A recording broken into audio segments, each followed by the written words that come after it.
Greetings, everyone. So, in this section today, we'll be discussing the Cotton Revolution and the expansion of slavery. So, let's get into it. So, by the 1780s, slavery was becoming less profitable in both the North as well as the South. The North, as a result, had begun to abolish slavery, passing laws around immediate as well as gradual emancipation.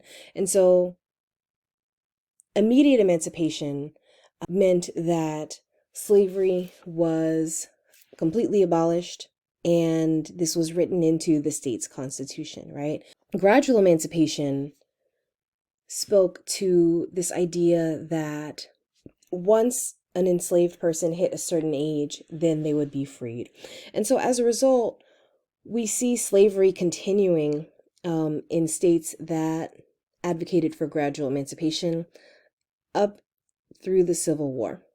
Congress issued the Ordinance of 1787, which prohibited slavery in the Old Northwest Territory, so states like Ohio, Michigan, Wisconsin, Illinois, Indiana.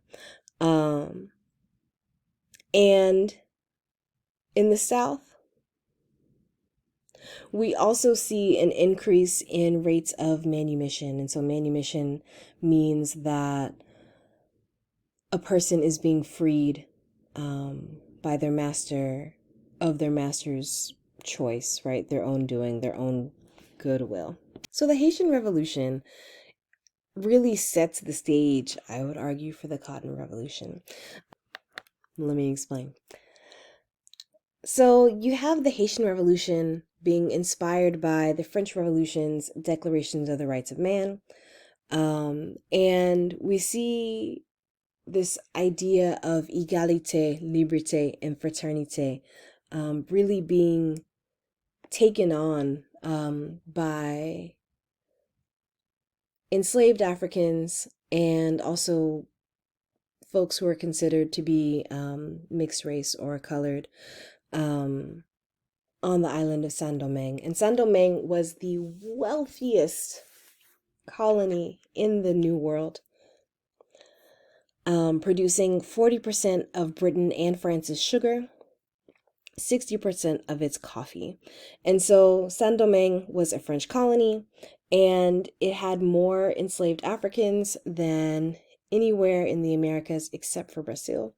You have enslaved Africans who were frustrated, right, with their status as being enslaved, and launched the most successful enslaved rebellion of all time, resulting in the world's first free Black republic called Haiti, right? Or Haiti, if you're Haitian. This really put a damper on Napoleon's imperial vision. And so Napoleon realizes it is time to downsize. And so we see France selling Louisiana to the United States in the Louisiana Purchase for $15 million. And so Thomas Jefferson was president at the time, and he really wanted to seize this opportunity to double the size of the nation and to provide future generations with a seemingly inexhaustible supply of land, of farmland in particular. And this was the cheapest land grab in United States history. It was $15 million for 827,000 square miles of land that belonged to indigenous peoples, even though it was considered to be a French territory. And $15 million is about $309 million in today's currency when we account for inflation. And so this acquisition nearly doubled the size of the United States, right? So on the left-hand side in this map, in this peach color, you can see the Louisiana Purchase territory. So the fabric of our lives, cotton, right? There were two types of cotton in the United States by the 1790s. You have Sea Islands cotton, which grew on the coasts in South Carolina as well as Georgia. It had very few seeds and was ideal for making textiles. And we also see short staple cotton, which could be grown in the upcountry region, right? So upcountry meaning like Virginia, North Carolina, Kentucky. And it had a lot of seeds, which made it extremely expensive to extract by hand. So 1793, you have Eli Whitney inventing the cotton gin. And the cotton gin successfully de-seeds short staple cotton. Thus, it increased the viability of this form of cotton. And as a result, everyone begins to grow short staple cotton until 1833.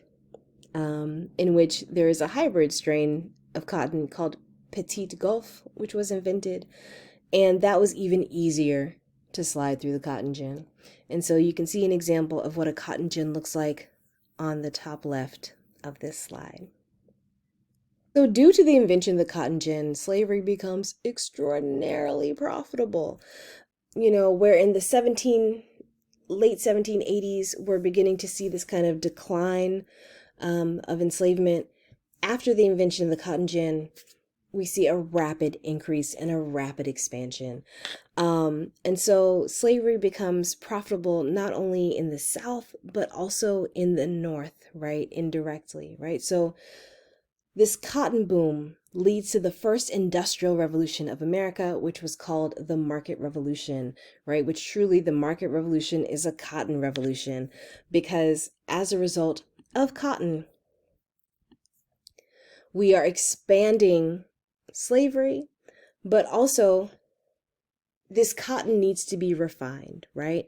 And so what that means for the North is that factories are being built everywhere in order to refine cotton, to turn it into textiles, or to have those textiles be turned into garments, potentially. And so in 1835, as a result of the Louisiana Purchase, right, and this expansion of land, we see the 5 main cotton growing states being termed the Cotton Belt. So in this map on the right-hand side, in this purpley color, you see the Cotton Belt. And so including states like Texas, Louisiana, Arkansas, Mississippi, parts of Tennessee, Alabama, Georgia, South Carolina, parts of North Carolina, parts of Florida. But really the 5 main states that were growing were South Carolina, Georgia, Alabama, Mississippi, and Louisiana.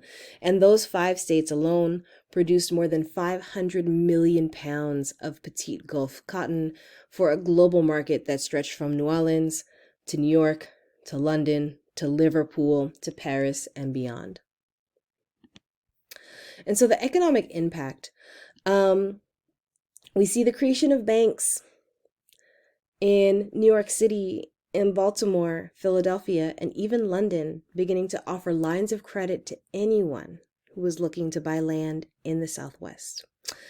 Many of these banks were created as a result of Cotton Belt mania, and banks practiced this act of And so banks would practice speculation, and speculation meant that they would send their own agents to purchase cheap land at auction for the sole purpose of selling it.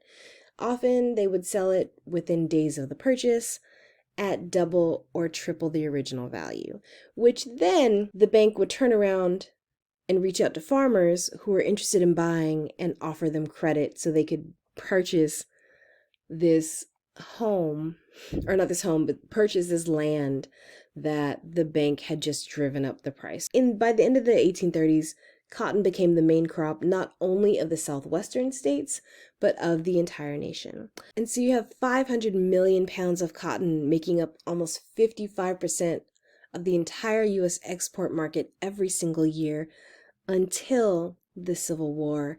And in 1860, we see 2 billion pounds of cotton making up 60% of the U.S. export market. So the irony is that the expansion of slavery really was only able to occur as a result of the successes of the Haitian Revolution, right? So really freedom, the aftermath of freedom helped to expand slavery, right? In a fascinating twist of fate. So I will pause us here. Thank you for your energy and your attention, and stay tuned for part 3.